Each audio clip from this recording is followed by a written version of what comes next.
Yeah, you get real feedback on, is my product actually even good? It's like, that's kind of an important thing too, right? If you may as well be selling, if you're going to sell, right, you may as well sell something that's good.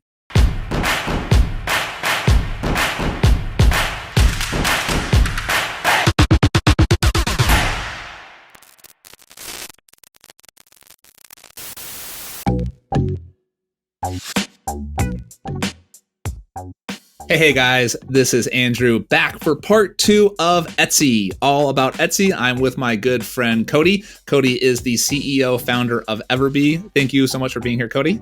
Oh man, happy to be here. Thanks so much for having me on. Nice, Cody. And we did more of an intro on Cody and Everbee in the last episode. So again, this is a 2-part series. This is the second part of that. So if you missed the first part, you can listen to this part. That's okay. This part actually should stand alone by itself. But if you want the full picture, the full story, I would go back to the first part and come back to this. But today we are talking all about how to rank, how to like basically listing optimize and rank on Etsy. So Cody, tell us a little bit in general, what are some of the big things that really apply, the easy things that apply from Amazon listings to Etsy listings? Oh man, gosh, I think there's a huge advantage as an Amazon seller to come to Etsy because a lot of it does apply. All the strategies, like some of the fundamentals of e-commerce really, really apply from Amazon to Etsy.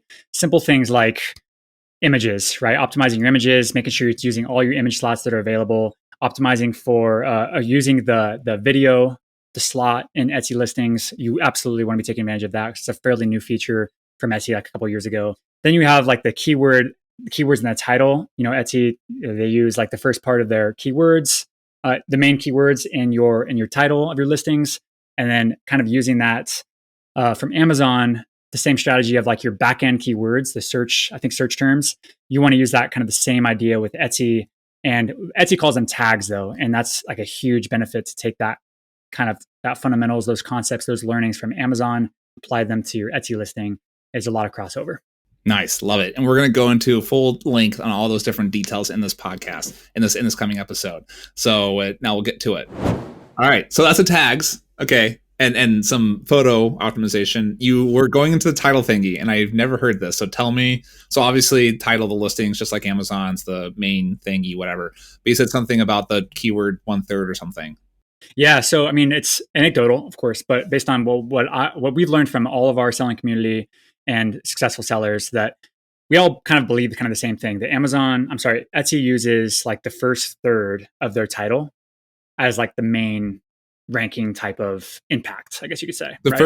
Okay, so let's say it's like 100 characters. Sure. Let's say the limit is 100. Sure. Are you saying they use the first 35 letters? Or like if I wrote 3 words, would they only use the first word?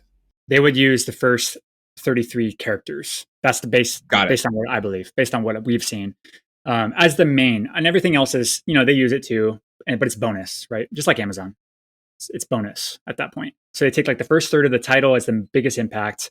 And then they take the first, I want to say quarter of your description, maybe even eighth of your description as the biggest impact as well. Because as you know, with Etsy, like you have a big description there.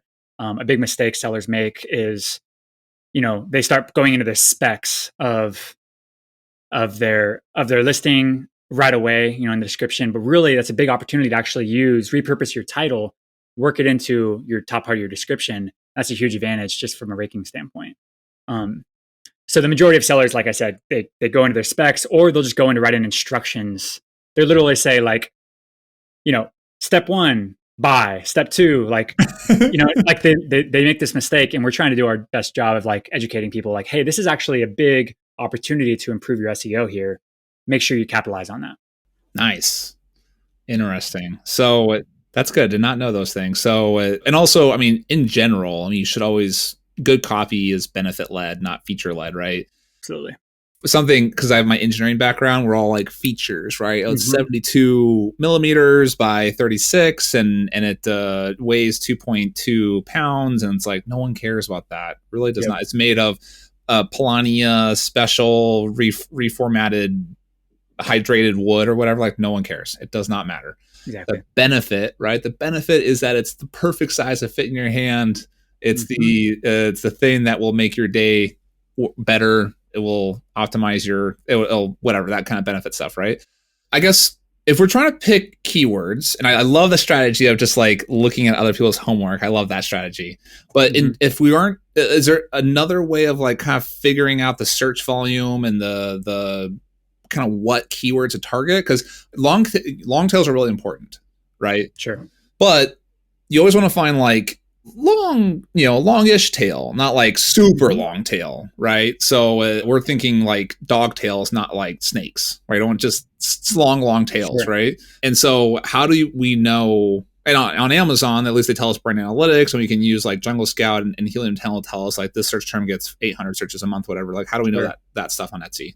Yep. So we're building that keyword search feature at the moment. So we'll be releasing that probably in the next month, probably 5-6 weeks max.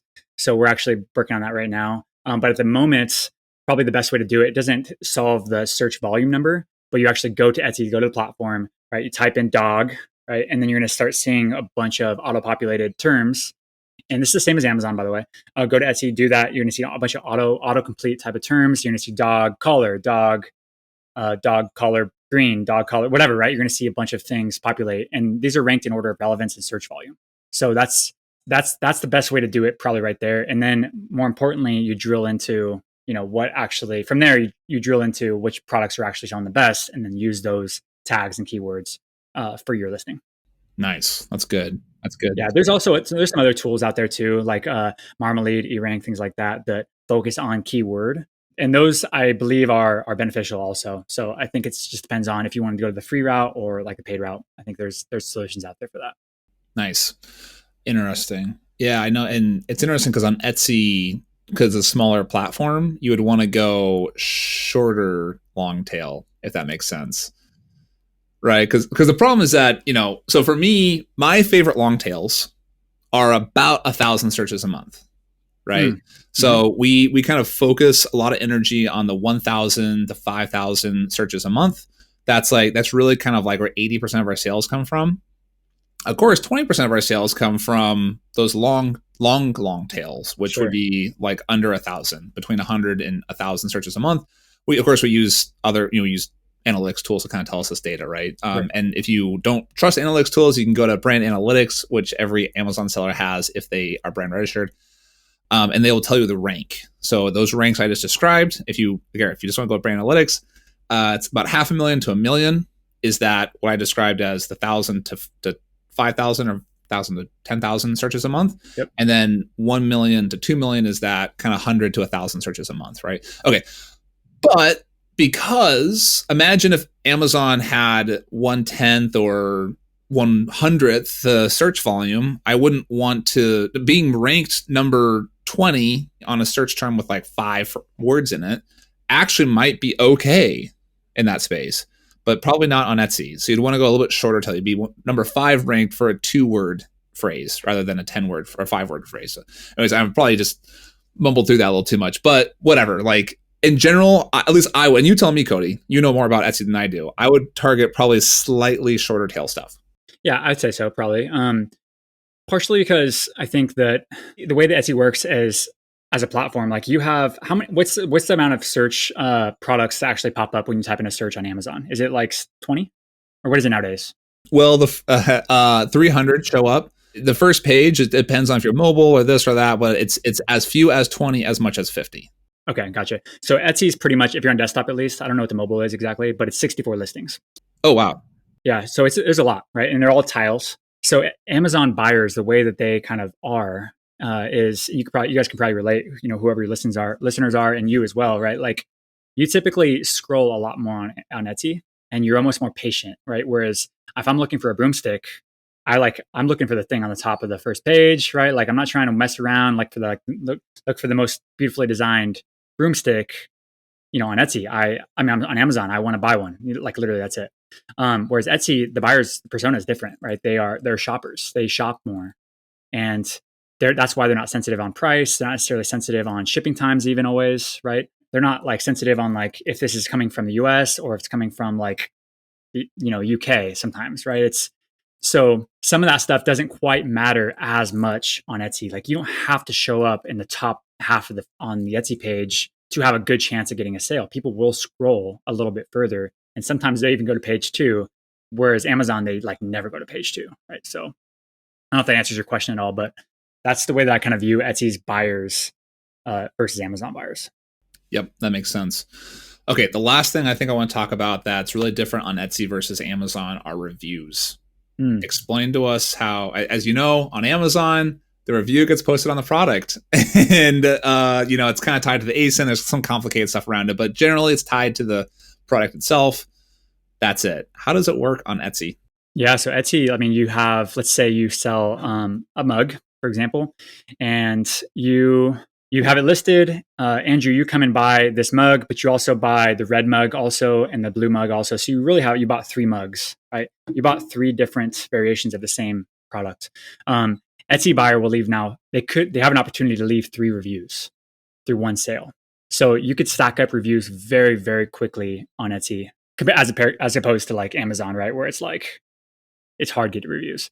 Etsy, you're gonna rack up reviews very fast as long as you're getting sales. The review rate, depending on the seller, depending on the niche and all this stuff, if you make 100 sales, then you have a good chance of getting probably 10 or more reviews.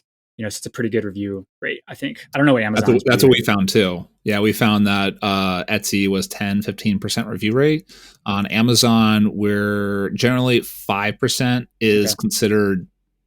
That's good. 3, I think the natural review rate's like 2%, and you're doing a pretty good job to get 5. And if you're at 10, you actually get penalized if you have a 10% review rate, because Amazon thinks you're hacking it, because you probably are hacking it. Got it. Okay. Etsy does a pretty good job as a platform to get reviews in a very authentic and genuine way, which is kind of nice. So there's not a huge amount of need for a review strategy on Etsy. Etsy does a pretty good job built into their product about getting reviews for you, which is really cool, because as we know with Amazon, you need a third-party tool to get reviews. You need to use Helium 10, you need to use all this stuff just to get a decent review rate. Whereas Etsy, it's built into the platform to get pretty good reviews, which is nice. You don't even have to message really buyers to get reviews. What if I don't want to be decent and I want to get more reviews than I am? I'm greedy and I want more reviews than I should. Yeah, I can message people. I can just DM people, right? But can I do incentivized reviews? Can I say, hey, I'll give you $5 if you leave me a review? Yeah, I haven't looked at the terms of service on that, but I guess not speaking from a terms of service standpoint, yeah, of course you could do that, right? I don't even know if you need to, though. That's the biggest thing. But if you really wanted to, there's probably ways to do it. And I mean, there's certainly strategies that I've heard of that make a lot of sense. If you're a brand new shop, Etsy shop, when you have 0 reviews, 0 sales, you need to get to 5 reviews, 5 sales just to get credibility, right, as a shop. So, I mean, certainly it's in your best interest to probably sell to friends and family, right? And ask them for an honest review. And if you decide that you want to Venmo them or PayPal them, outside after, then that makes a lot of sense. That's up to you. I'm not, saying anything you should do anything specifically, but there's certainly strategies built around that it makes sense to me. Here's a strategy I know some people use. You tell me what you think. Cool. You can sell digital products on Etsy. You can sell them for as little as $1. Because the reviews are tied to your account and not tied to the product. You can sell 100 products to 100 people and get 100 reviews, and it would cost you $100, because it would be $1, assuming you pay for those people to buy those reviews, right? You could get 100 reviews right away. Is that criminal level of manipulation, or what do you think? Assuming they're honest reviews and your product doesn't actually suck and you're not actually hurting the marketplace and you're not hurting your buyers, your future buyers by doing this, then yeah, I'm all for it, right? It's it's a strategy to get yourself credibility quickly. It's definitely certainly a good strategy to do that. I wouldn't necessarily go and say, right, I'd recommend it and go and do this thing, because we're in a position as a product, we are partnered with Etsy in some ways, right? Not officially, but you know what I mean? We are a service that helps Etsy help buyers. So I have to be very careful with some of that stuff, but it makes sense.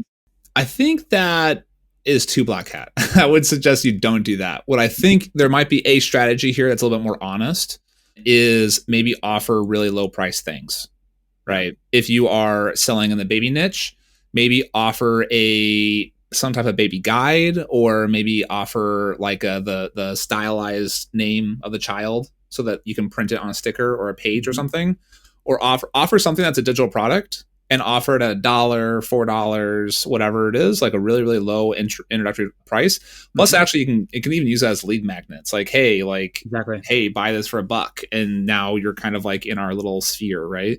And from that, I think you would have more opportunities in a legitimate way, providing legitimate products to legitimate customers to then get, because you have more sales, you would have more reviews. Yeah, certainly. I mean, I agree. I mean, there's definitely benefits to having a lot of reviews on your shop. And there's definitely benefits to just like building a business off of fundamentals. I mean, you could hack your way to, $1 million, but at the end of the day, if it's not legit, you're playing with like fire a little bit. Eventually it's going to come crumble down. So yeah, I mean, if it's like a short time period thing, I would be like, yeah, I guess the question is like, kind of to your point is, why wouldn't you just run that $1 thing, run an ad to it and get a bunch of sales from that? And eventually, like, you'll have a 10% review rate, but I mean, it's gonna, you know what I mean? Then you get to keep the money, and it's gonna cost you some on ad spend, but it really is not gonna be a big difference, and you actually just got it in a pretty legit way. Yeah, you could. Yeah, there you go. That's a better way of doing it. Run some legitimate ads to legitimate people and sell legitimate products and have legitimate positive reviews. And then you actually get real feedback on, is my product actually even good? It's like, that's kind of an important thing too, right? If you may as well be selling, if you're going to sell, right, you may as well sell something that's good. I mean, it's more long-term, fundamentally better. And I think you'll be happier and your customers will be happier. So last question I have for you that's related to Etsy. How do you communicate with customers? Because on Amazon, they basically never, ever want you to talk to anybody ever at any point. How does that work on Etsy? Oh man, it's so cool on Etsy compared to Amazon. Etsy is such a, hats off to them too for kind of making it this way. It's a very personalized type, personal relationship between the shoppers, the buyers, and the sellers. Whereas they can message you right then, and a lot of times they do.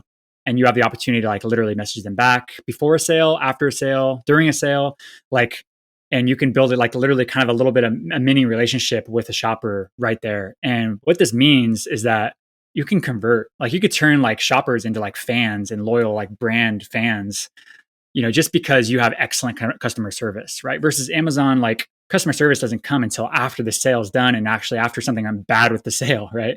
Like that's where your opportunity is for customer service. Whereas Etsy, if someone's like, hey, like if it's necklace, for example, hey, does this necklace come in, 12 inches as well as like 18 inches? You can have an opportunity to literally message them back right away and have this personal approach. And, they're very likely going to convert. And not only that, but they're very likely to be like, hey, Susie, my best friend, like this shop was amazing. Let me refer you, like go over to this shop and buy your necklace from them, right? It's very like almost person to person type of e-commerce versus Amazon is very like, that's it, hands off. Nice. Can I like put those people in an email list?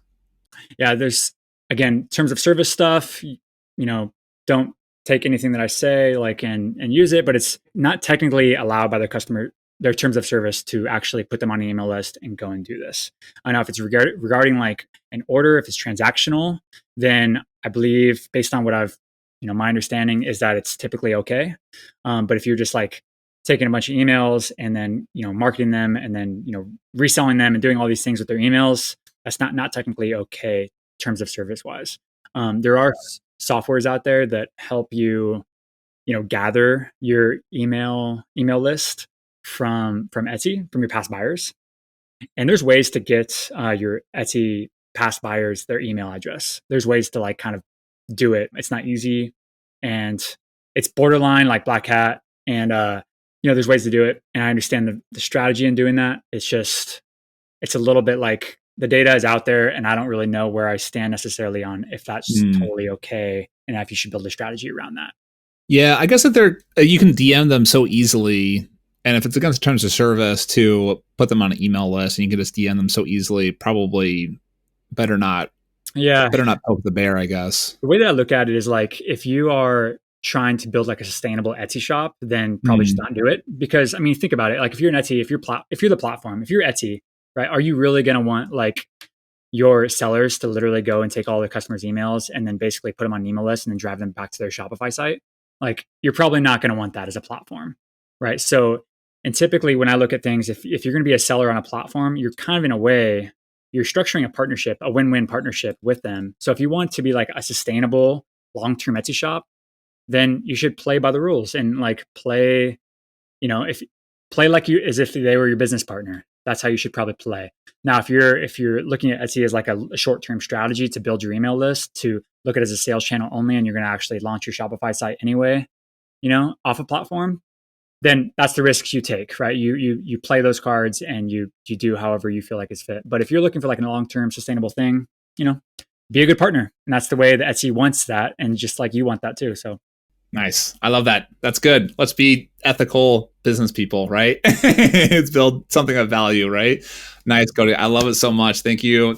We learned so much about Etsy, so many things about how to look at the analytics, how to find products on Etsy that sell well, potentially bring them to Amazon. And then as an Amazon seller, how do I come onto the Etsy platform and do the whole rank thing and the SEO thing and the tag thing and the title thing and all that fun stuff and messaging. So Cody, I love it. Thank you so much. We like to ask everybody the same 3 questions when they come on. I forgot to tell you ahead of time, so you're going to have to wing it. Ooh, those three questions. The one thing, my favorite word in the whole English language is why. My favorite letter in the alphabet is why. Why do you do the things you do? Why do you do the entrepreneurial thing? Why did you start in real estate and then pivot into e-commerce and then pivot into SaaS and build this big, awesome, amazing tool? Like, you have this entrepreneurial thing. Why do you do that? That's a great question, honestly. I do wish you prepped me on a little bit. I'm just kidding. No, I mean, honestly, it comes down to like, we live in, and this is like for the US folks, right? Like, we live in an amazing country, like an amazing amount of opportunity, like in our country. It's absolutely insane. So part of me is like, why not? Like, we have almost like a responsibility, like an obligation, a duty to actually add value to our marketplace, our market, right? And our market is like you. It's our customers, it's our family, right? So we have I have a calling to make an impact on not only customers, but like fellow friends and fellow founders. So I have that calling. And I feel like it's not something I want to do. I almost feel like I'm obligated to do it a little bit, I certainly I didn't grow up with I grew up, very probably lower middle class. I want to say middle class, whatever you want to call it. But I was instilled like entrepreneurship at a pretty young age. I think my parents were, they were entrepreneurs in their own way, contractors, like very blue collar type of entrepreneurs. And I learned a ton from them. And, not having a ton of, freedom of money like in our family at all. I want to create, a life that's amazing for my family, for my 2 kids. And, I feel I need to do that. I think that's part of why I'm here on this earth. And, you could do that in a lot of different ways, but the best way, in my opinion, is to add value to like 1 million people, right? It's kind of the idea. It's like, we need to make an impact to 1 million people's lives if we want to make $1 million type of thing. And the best way to do that, I think, is for Everbee, I literally get to help people create more money for their businesses and for their family. Like, that's the most amazing thing I could ever be tasked with. So anyway, so super long answer, and I hope it makes sense, but that's it. Oh man, that's good. That's the answer I want with the why. I love that. That's so good. So you have a bit of the entrepreneurial itch. I can definitely relate to that. And then you have that desire for the wealth creation. And the best way to create wealth is to provide value, right? You create value and capture value, right? That's the kind of the Econ 101 way of doing it. So I love it. That's fantastic. Love it. Absolutely. The second question we ask everybody, what is a piece of media that people can consume right now? A book, a podcast, a website, a newsletter, anything what's a book or a podcast that you've listened to that you just love recently? Okay. Unrelated to me, right? Just something that I love. Outwitting the Devil by Napoleon Hill. Ah, okay. Yeah. Like one of the most life-changing books I've ever read in my entire life. It's one of those things it's incredible. Like it shaped, my definite purpose in my life. And it made it really, really crystal clear for me to go on the mission that I'm on. And I recommend everybody read it. In fact, I recommend everybody to either read it or listen to it. I listened to it and I think it was like the best listen I've ever done. Like they did a really excellent job with like the way that they had the characters talking, and it was awesome. Oh, I've never read that book. Outrunning the Devil? Outwitting the Devil. Outwitting the Devil. Okay. Mm-hmm. Huh. And what's like the premise of the book? Oh man, I love it. It's basically the way that I look at it. I mean, I think there's a lot of things you can take away, but it's about defining your purpose in your life. Like, why are you here? Like, what are you called to do? And it helps you kind of like shape that. The way that they do it is a very unique way. Like Napoleon Hill, I forget. I'm not sure if there's a character name. I forget. But he basically puts the devil, whether you're religious or not, it doesn't really matter. It's just the concept of the book, and he puts the devil on trial. And the devil is sworn oath. He has to tell the truth every single time. He cannot lie. He cannot deceive. So he gets to literally ask him like the most, I guess whatever you want to call that, right? Like very direct questions, and the devil has to tell the truth. And some of the questions are around like, why do some people fail and why do some people succeed? Why do some people like go down the path of addiction and why do some people not? Why do some people become millionaires and some people not? Right. And the devil has to answer these questions, and he has an answer for every single one of these questions. And a lot of times it comes down to this core thing of drifting. If you drift, you are increasing your probability of failure. So therefore, if that makes sense, so don't drift, essentially, is the biggest thing. Like, don't drift. If you find yourself drifting in life, like, drifting around, I don't really know what my purpose is, I'm not really like clear on my goals, not clear on my business, then you are increasing your probability of failure. If the more focused you are, the more chances are you're going to succeed. So don't be a drifter. Essentially, that's the biggest takeaway from the book. Living life with intention, right? Yes. Yeah, man, that's great. I don't know.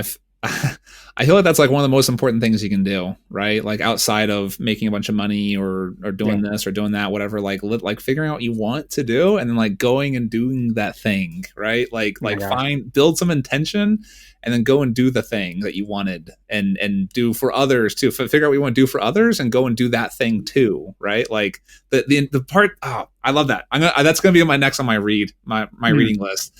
Cause like, yeah, I find people just kind of drift and kind of just whatever and kind of, why are you at this job? Oh, I got it right out of school. And oh, great. Like, why are you still here? Well, I got a promotion. And okay, well, why? Do you like it? No, I don't like it. Oh, okay. Why are you doing it? Just because I'm kind of just, that's just how it is. I'm just kind of here, right? Yeah. No, figure out what you want. It's hard. Sometimes it's hard to know what you want, right? But like figure out what you want and then go do it. Go get it. Yeah. And it doesn't even have to be clear, always what you want. Just like have an idea, have a direction, and then go and pursue it, right? Take one step just towards that vision. That's all it is. Just take one step and it becomes more and more clear, right? You're taking a walk through this dark tunnel. You don't know where the end of the tunnel like necessarily leads, but the point is just take another step and take another step. And eventually it gets more and more clear. And pretty soon you see a light. And that's the way that I think entrepreneurship is. But you have to be like, okay with you're walking through a dark tunnel and you don't always see the light, because the tunnel, like the light is around the corner. So just got to take a step forward, honestly. Like, and I could relate. I think a lot of entrepreneurs can relate to that. It's hard to know what you want. And I think that you also made this kind of point is, victimhood, right? Of just like, I kind of fell into this job and I kind of like, I hate it, but it pays, yada, yada. And it's like, but they don't actually want to do it. I think you have to claim control, of your life. You have to take advantage of the opportunities that you have. And the opportunities in 2022 are absolutely insane. If you want to, build wealth or if you want to add value to people's lives, we need to be taking advantage of the resources that we have, today, because our grandparents in the past, they wish they had the opportunities that we have today, at the end of the day. Nice, man. Oh, that's so good. Yes, this is why you're my good friend. I love you, Cody. This is amazing. I love talking about this. I can talk about this stuff literally all day. Well, speaking of all day, we are already very far into this episode. So the last thing we like to end our episode with is one actionable thing that Amazon sellers can go and do today. What's one good actionable thing that they should go take action on? Speaking of living life with intention, right? Yeah, I think one, take action, right? So that's like, we need to take action, otherwise nothing happens. But literally what they could do today based on this content of the podcast is go to Etsy, type in like your niche. Well, download Everbee, go to Etsy, literally use Everbee to look at the top products on Etsy for your niche and just ask yourself, what products should I be taking from, Etsy, these ideas and applying them to my niche on Amazon. And just start there. You're going to find a bunch of interesting data and it's all going to be applicable for sure. Like there's money to be made there. So go do it. Boom. Right there, mic drop. Thanks, Cody. This has been amazing. Thank you so much. If you want to check out Everbee, we have a special discount for you. If you go to zoncompodcast.com/Everbee, you will get a link to Everbee with a 25% off discount. But actually, tell us mostly you can actually use the tool for free though, right? Can you tell us how the tiers work, Cody? Yeah, sure. We have a free plan. It's called the hobby plan. $0 per month. You get 10 searches per month. So if you just want to kind of go in there and kind of like search around real quick, literally take the action that I just mentioned, you can do that for free. No credit card required at all. And then we also have a couple other tiers, which is that pro plan, which is $8 a month, super, super cheap. You get 30 searches, 30 analytics, per month. And then if you want unlimited everything and you want to literally go in there and just see every single listing on Etsy and use the full power of it, then you could do that for $30 a month, $29.99. And it's unlimited everything. So you could do that. But like you said, we're running a limited time offer right now for anybody that actually clicks on your link, and that's 25% off lifetime of it. That's either our monthly plan or our growth plan or our annual plan. So use Andrew's link and you're able to go in there and mess around. Thank you, Cody. It's great having you here. Pleasure to be here, man. Thank you so much, Andrew. I really, really appreciate it, man. Hey guys, if you found value from this episode, I would love if you could tell the world. If you don't want to tell the entire world, I would love for you to tell iTunes at least. If you can go to iTunes, if you listen to this podcast on iTunes, go ahead and go leave us a review. I have a few here that are amazing that I love to read out. I read every single review that's posted. This one is a review from Amber K. If you're looking for a podcast to efficiently learn hacks to grow your Amazon business, this is it. Andrew's wealth of knowledge is abundant and generously shares it all for this podcast. The latest and greatest information to push to your business to the next level is right here. Stop reading this review and tap play. Nice. Oh, I love it, Amber K. Thank you so much for doing that. So if you think you have a review that is equal or better than Amber K's, or worse, whatever. If you don't like me, that's cool. You can tell me too, whatever. Go to iTunes, leave a review. Also, Spotify now is allowing ratings. So please go onto Spotify, and super easy. You don't even have to write anything. You just hit 5 stars and leave that review. As an Amazon seller, how important reviews are to your business. I am asking you, out of the goodness of your heart, please leave me a review as well. Thanks.